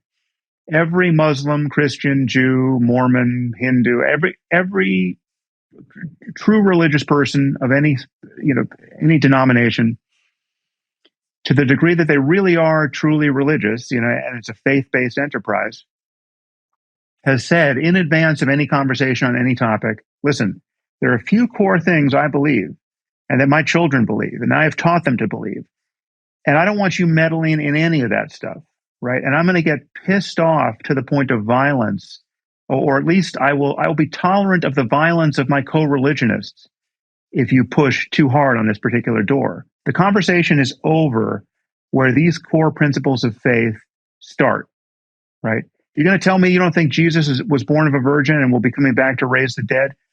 I don't want to fucking hear it, right? And that is our politics, even in America in the 21st century. We've got something like 45% of Americans who are sitting there on their Christian fundamentalism, right? And yes, we can play nice on other topics that don't strike a tangent to those core beliefs, but when you really begin to push, when you really say, listen, mom and dad, when we educate your children in our school, we're going to be telling them things that is going to make this claim about the divinity of Jesus seem more and more spurious and more ridiculous and more at odds with everything we know about biology and engineering and everything else that we've learned in the last 2,000 years. And you are going to look like fools in the eyes of your kids for believing these specific dogmas, right? That's what's at stake here, right? And people feel it, and they are resisting and they're resisting with medieval tools, right? Um, and everything I just said about fundamentalist Christianity in America is much, much worse in the Muslim community in 100 countries, right? Um, there's no comparison. There, we're dealing with the Christians of the 14th century. Now, I'm not talking about all Muslims, but I'm also not talking about just 1% of Muslims. We're talking about many, many millions of people who hold to their religious dogmas like it's a life preserver in a killing storm, right? And this is something we have to overcome. We need a non-sectarian conversation about the deepest ethical and spiritual and scientific truths that are available, and which is to say a non-divisive one that is truly open-ended, where we're not making adversarial recourse to rival incommensurable claims from centuries ago. We're actually putting forward the best arguments and the best evidence in real time, resorting to all the best ideas that can be translated from every language instantaneously now. And it's a conversation very much in the spirit of science, very much in the spirit of medicine, say. And it's not to say that we have all that worked out. As you know, we just went through a global pandemic where people couldn't agree about what the hell was happening and whether vaccines are safe or good or worth inventing, etc. But we know we can dimly see in that context where we need to go, and we need more evidence, more argument, better incentives, an acknowledgement of what we don't know when we don't know it, and we need the conversation to simply continue. And we know when we look at it over our shoulder, we know we have made progress. We know we're not suffering, for the most part, people being paralyzed from polio, right? Like there was once a time where polio was terrifying families everywhere, and for good reason. And now that is behind us, except for a few cases that have emerged of late because people are afraid of vaccines of all types. But we know it's possible to make progress in medicine, right? We know that progress is not a matter of half of our society saying that they're going to stay put with the medicine of the 7th century or the 1st century BC. And so it has to be with ethics. So it has to be with spiritual experience. I mean, we're having this conversation in the context of a short period of time where research on psychedelic drugs has come back after more than a generation of ignoring the promise of these compounds. Who knows what possible benefits exist if we explore that technology and that research in the wisest and most judicious possible way. We know we know we can create immense harm by doing it badly. We know that in the 60s, just broadcasting these compounds onto the population without any real safeguards was, some people's lives were improved, but many people were harmed too. And it was the thing to which the backlash of the last 40 years responded, and then we lost more than a full generation of actually doing research on these compounds. But we're only at the beginning of understanding what is possible for us individually and collectively as human beings, and understanding consciousness itself, not even just human consciousness, but consciousness as it is integrated with the physics of things, is among the most important things we could do, and it has implications for everything we're now touching. And the guidance is not going to come from the Bible, and it's not going to come from from Camelot either. It's like we need new stories and new insights because we're confronting new things. I mean, like, just take. We don't have to spend any time on it, but just I'll plant a flag here. Take artificial intelligence, right?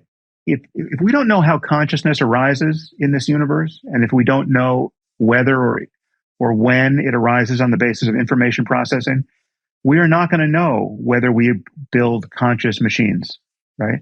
I think we're going to, almost certainly, we will build machines that seem conscious to us before we know whether or not they are conscious. And we will lose sight of, many of us will lose sight of whether it's an even interesting problem to wonder whether or not they are conscious, right? They're going to pass the Turing test with such flying colors especially when we're in the presence of humanoid robots that look human and that are truly general AI, that we're just going to treat them as conscious helplessly because you're going to feel like a psychopath doing otherwise. And yet we're not going to know whether we've built machines that can suffer. And we're not going to know whether we're committing a murder when we turn off a machine, etc. These are ethical problems that seem totally speculative until you imagine the possibility of inadvertently building machines that can suffer even more than human beings can suffer, right? That would be a monstrous thing to do. And that is a possible thing to do and it's something we might just stumble into by not knowing what we're doing in informational terms. So this is all just to say that questions about the well-being of conscious creatures are questions that we need to address with all of the tools available in a way that is truly universal, that gets beneath the accidental differences of a country of a person's origin. It shouldn't matter where you were born or what religion your parents were. That should not be the thing that constrains your thinking about the deeper truths here. And so, yes, if I don't deny that the world's religions indicate something about the possibilities of human consciousness, past and present, and even the possibilities of a transcendent good to which we should all orient. But it's absolutely clear that we need a truly universal, modern conversation about those truths that ultimately ignores sectarian cultural boundaries. And it's the sectarian cultural boundaries that I worry about. Well, you and I have been trying to have those conversations, with some degree of success for quite a long time. Let me ask you a specific question here. How do you distinguish? We've already agreed that there's a problem when wisdom is transformed into authoritarian dogma. But here's a question: how do you distinguish between? You've already put forward a set of hypothetically axiomatic presuppositions, right? And one of them is that there is such a thing as evil, and another is that there's such a thing as its opposite, good, and that good has an ineffable quality in its final analysis. You could think about those as, they're conclusions from the conversation that we've had so far and from all the work that you've done, obviously. Now, you could imagine that those conclusions could be turned into, well, they are axiomatic in some ways. You could imagine they could be turned into a kind of authoritarian dogma in no time flat. How do you, and we can't progress out into the world without having a certain amount of faith in our already extant knowledge. How do you think it's possible to conceptualize the distinction between knowledge as such, or even necessary knowledge, and dogma? Well, it's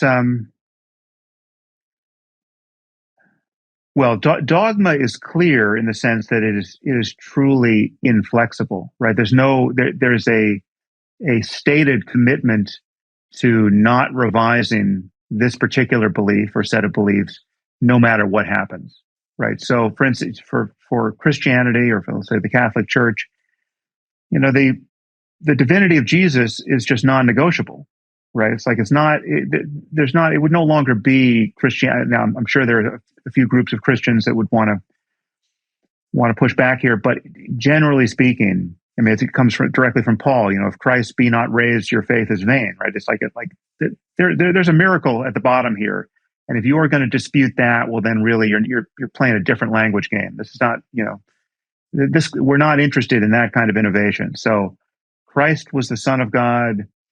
You struggle to make sense of that if you want to, but something like that has to be true. He died for your sins. He was resurrected. He did not. If you found his bones somewhere, that would be a problem. These are non-negotiable tenets of the faith, and Islam has its versions. And unhappily for the prospects of interfaith dialogue, one of the core principles of Islam is that Christ was not divine, right? And to believe he otherwise is polytheism, and that's a killing offense, right? So right there, there's a zero-sum contest between Islam and Christianity. So it's something like, it sounds to me that it's something like allowance for doubt. So I can imagine a situation like this, because there's still a confusion. One thing, it's not just allowance for doubt. It's just that it's so there are things we believe that we can't imagine not believing because of how fully we are persuaded of the legitimacy of the method by which we arrived at those beliefs, right? So there was a methodology that got us there. Now, dogmatism is the antithesis of methodology. Dogma is not a statement of how good the method was. Dogma is just, we didn't have a method, but this is so, right? It says so in the book. The book is perfect. How do we know it's perfect? Because the book itself says so, right? That bites its own tail. That's not a method. That is dogmatism. And in my view, totally illegitimate. But there are other things that we believe, right, that we wouldn't say are dogmas, but we would also say, I'm not going to waste any time worrying that I might be wrong here, because I just don't see how I could possibly be wrong. Now, we know that in the context of those beliefs, it's still possible to be wrong, right? So there was a time where human beings would have said, listen, I've studied Euclid, I understand geometry. You're talking about the possibility of more than 3 dimensions. It's obvious to me that doesn't make any sense, because I'm standing here and I can't figure out where I would point that isn't some combination of up, down, left or right or front or back, right? There's 3 dimensions. And my pointing finger is all the proof I need of that, right?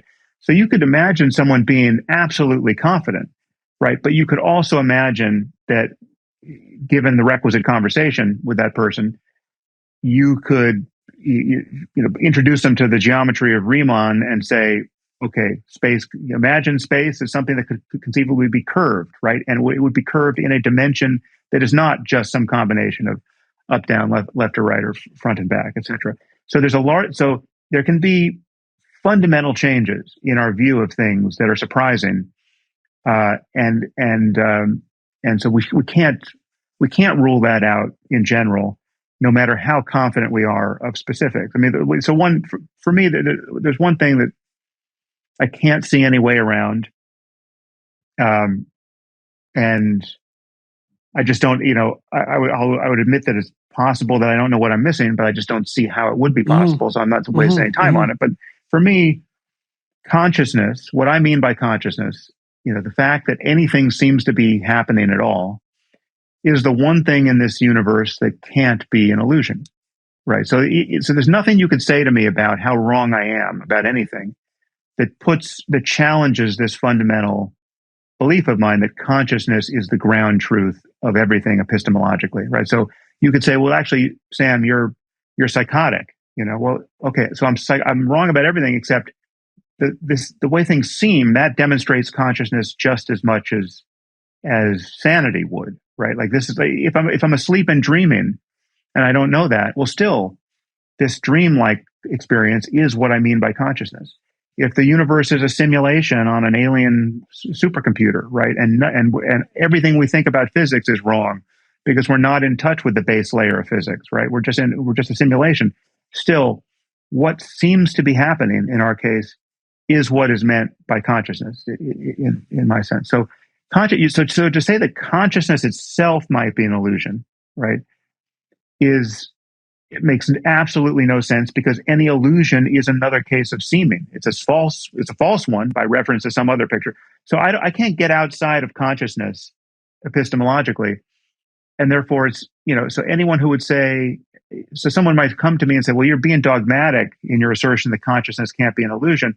It's not the same as being dogmatic. I just can't see what to do with my intuitions so as to even entertain the alternative thesis. That's not what any religious fundamentalist, that's not the position of any religious fundamentalist who's asserting, the unique divinity of the Quran or the Book of Mormon. Asserting an unwarranted omniscience. They're asserting a claim that is in contact with many specific facts we know about, again, just real history or, terrestrial physics or anything else. And I mean, just, these are points I've made before, to the consternation of many religious people, but like, the belief that Jesus rose from the dead and bodily ascended somewhere and will be returning to earth at some point. The historical person, Jesus, not some analogy to that person, but that's not just a religious claim. That is a claim about biology. It's a claim about human flight without the aid of technology. It's a claim about history. It's a claim about, there are many claims. It touches everything we know or think we know about science at some place. And so it's, and that's why it seems quite unlikely to be true, right? If you're considering it dispassionately. And I mean, the other reason, just to, now that you've poked this atheist and you're getting the full file. The simplest reason why I am effectively an atheist with respect to Christianity, Judaism, and Islam, despite all of the other things you think I agree with that make me a good candidate for being sympathetic to those traditions, is that the claim about the books is so preposterous given how easy it would be for an omniscient being to have proven his omniscience in those books. I mean, if you just think of how good a book could be had an omniscient being written it, all the things that wouldn't be in there that would be embarrassing now, like, advocating slavery, like the creator of the universe certainly could have anticipated that we at one point would have found slavery to be wrong, right? And given us moral guidance on that point. But he failed to do that. But even more importantly, it would be trivially easy for an omniscient being to put a page of text in there that would even now be confounding us with its depths of inspiration, scientifically, ethically, in every other sense, right? So it's okay, so let me ask you about that momentarily. So I'm going to throw a spanner into the works. Maybe we'll see. Well, I've been spending a lot of time writing in the last 3 years. Again, I'm writing a new book, and I've been trying to extract out the gist of the biblical corpus, let's say. So I have a proposition for you, and you tell me what you think about this. So, as far as I'm concerned, what the biblical corpus points to is a practice of sacrifice devoted to atonement. And so the idea, we've already talked about this a little bit, Sam, is that there are often things you have to give up in the present in order to make the longer term more functional. That's a sacrificial offering, you might say. And that's the same theme in some ways as that descent we talked about prior to an ascent. And so there's a pattern of sacrifice that emerges as the biblical corpus progresses. And the pattern of sacrifice culminates in a proposition. And the proposition is this, that salvation and redemption as such are dependent on the voluntary willingness to confront the worst of tragedies and the deepest of possible acts of malevolence. That's the universal pathway to salvation and redemption. And that's exemplified, as far as I can tell, in the Passion story. So I'll give you an example. So I went to Jerusalem with Jonathan Pajot, and we walked the Stations of the Cross. And that culminated with a trip to the Church of the Holy Sepulchre, which in principle, at least in tradition, is erected on the site of the crucifixion. And so what seems to be happening psychologically, and I think this is something that you can assess multidimensionally in a conciliant manner, is that the Passion story walks people through the necessity of encountering the worst forms of tragedy that can beset you in your life. And so that would be the worst form of tragedy is unjust suffering, fundamentally. And the worst form of unjust suffering is the most vicious possible punishment delivered to someone who's the least possibly deserving. And the times in your life, Sam, where you'll suffer the most, I would say, and you can dispute this, but you can tell me what you think, is when you're going to be bitterly punished even for your virtues. And if that's accompanied by betrayal and the baying of the mob, so much the better.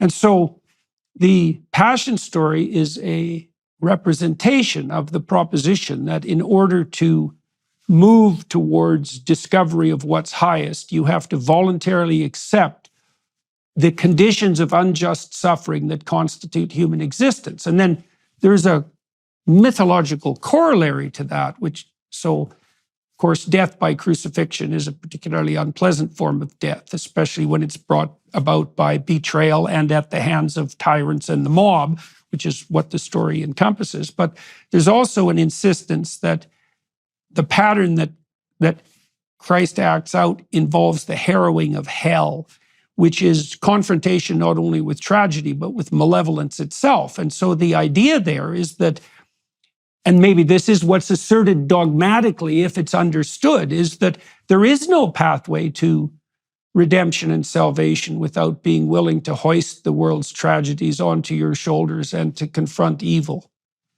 And so that's the conclusion that I've derived from walking through these stories and trying to understand what they might mean. And that's pretty damn compelling, that idea. And I actually think it's in some ways in keeping with your experience, because it's taken me a long time to understand this, repeated conversations with you, but it seems to me that a huge part of your motivation has been a consequence of your willingness to contend seriously with the reality of evil and to try to set up, what would you say, at least to investigate the nature of a morality that might mitigate against that. So, I'll leave that at your feet for the time being. I'll give you a response which will indicate, I think, the what I consider to be the provisionality and perhaps even mistaken nature of that, the framing, the Christian framing you just gave. But I think it's possible and perhaps even more useful to view evil. It's unavoidable to talk about evil, just as a matter of shorthand in talking about current events. I think we don't want to lose the term, because I think moral outrage is the kind of fuel we need at certain moments, and that's invoked by framing things in terms of good and evil. But I think it's at least plausible to think of evil at bottom as being more a matter of ignorance than anything else. And this certainly would be the Buddhist framing of evil. Buddhists don't tend to think about evil, and certainly the Buddhist teachings about this weren't really a matter of evil versus good. It's more a matter of ignorance versus wisdom. And even, Greek philosophy, Socrates, I believe, made this point that, no one consciously, or very, very few people consciously do evil. But you have a lot of people thinking they're doing good in their own way, despite how much harm they're creating. So the deeper problem may in fact be ignorance. And one way of seeing this, you can ask yourself, you take a quintessentially evil person. Do you have a candidate for like the most evil person you can think of? Psychologically, can you give me a name? Stalin's kind of okay. Stalin would be up there, right. I would say. So you take Stalin. Now, at a certain point in his life, he was just a little kid, right? He was just this, the 4-year-old Joseph, who was, in my view, he could have been a psychopathic kid. I don't know enough about his biography, but presumably he wasn't a doesn't seem so. Yeah, presumably he wasn't a terrifying infant, But at a certain point, at a point young enough in his timeline, you have to just acknowledge that he really is unlucky. He's the kid who, for whatever reason, genetic and environmental, is going to become the evil monster Joseph Stalin, right? And so at what point along the way does he actually become evil? Well, that's hard to specify. I mean, there'll be moments in his story where we can recognize, all right, he's now not a normal, much less normative personality, right? He's treating people sadistically. And so I don't know when that started, but there's a point before that where you think, well, listen, if there'd be any way to have helped this kid not become this evil monster, we should have helped him, right? We would have helped him if we could. And that would have been the right thing to do, right? So merely hating him and killing him would not have been the ethically normative thing to have done there, because he's not yet the person who created all the harms he goes on to create. But I would say that even if you go forward, even if you get him in his truly malevolent form, toward the middle and end of his life, imagine what it would be like if we had Joseph Stalin at his worst in custody, and we had a much more mature science of the mind available to us, and we actually had a cure for evil. I mean, just imagine what it would be like to deliver this cure. We can actually just modify all of the receptor sites and densities and connections in the brain so as to turn this malevolent sociopath into an entirely normal person with a normal pro-social attitudes, et cetera, but keeping intact his biographical memory and the other aspects of his identity, right? So imagine being able to engineer the following experience for Joseph Stalin, where you deliver him the cure for all that ails him ethically, but he still has a memory. He has the knowledge of what you're doing. You've told him what you're doing, and he has the memory of all the stuff, all the malevolent stuff he did in his past. Imagine what it would be like for him to wake up from the dream of his sociopathy and experience for the first time what it was like to be a normal, well-intentioned, decent human being, right? Imagine what that would be like. Imagine if you just woke up tomorrow recognizing that you had, in this fugue state of psychopathy over the previous year, you had killed, 60 million people and done other, odious things. Just imagine the feeling of regret to have been at all entangled with that causality, however little purchase you have on it in the present, because again, you're no longer evil. But to imagine the gratitude of feeling of just being rescued from that the kind of mind that would have been so cavalier about the deaths and immiseration of millions of people, right? So that the fact that this is even possible, this thought experiment, that at some future date we'll have a way of curing evil people, and that it would make no sense ethically at that point to go into our prisons and say, well, we're going to withhold the cure because as punishment for all the evil stuff these people did. It's like, that's like withholding the cure for diabetes from diabetics the moment we get it, because of all the bad things they did when their blood sugar was too low. It wouldn't make any sense ethically. But that suggests that ignorance is more of the problem here. It's like evil people, because of the brains they have, because of the lives they've had, because of the if you want to add a religious dimension to it, because of the souls they have, the souls they didn't pick, they're unlucky to be evil and unavailable to much of the human goodness you and I experience. And if we could change that, they would be standing with us in a position of astonishment that they could have ever been those sorts of people. And so I do think at some level the question of good and evil is amenable to a different framing, which is more along the lines of wisdom and ignorance. People don't know what they're missing. That's across every possible dimension of both intellectual and ethical and relational. And whole societies don't know what they're missing, and figuring out what's missing and what we're missing is all of our work. Yeah, well, I would say we'll have to leave that for a different discussion. I would say in response to that, two things, I guess. One is, I think this is from the Gospel of Thomas. Christ said to his followers, the kingdom of God is spread upon the earth, but men will not see it or cannot see it, depending on the translation. And then the other germane comment might be with regard to ignorance. This is one of the things that complicates it morally, is there are none so blind as those who will not see. And I mean, I agree with you, by the way, Sam, is that the intermingling of ignorance and malevolence that's a very thorny problem, right? And which precedes the other is a very difficult thing to determine. So we're going to have to stop. I'd like to talk to you. The next time we talk, Sam, maybe we could concentrate more on issues pertaining to free will and ignorance. That might be very interesting. Yeah, happy to do it. All right. So, yeah, well, that'd be good, Sam. So for everyone watching and listening, thank you very much for your time and attention. I'm going to spend another half an hour with Sam behind the Daily Wire Plus paywall. And so if you're inclined to join us there, please do. That gives you the opportunity, I suppose, to throw some support in the direction of the DW Plus people who are trying to put forward, a functional platform for new forms of entertainment and for the continuance of free speech. So hypothetically, that might be worth supporting. Mr. Harris, it's always good to talk to you. It's been a pleasure getting to know you over the years, and I'm glad we've been able to continue our conversations. I really am. And me too. I appreciate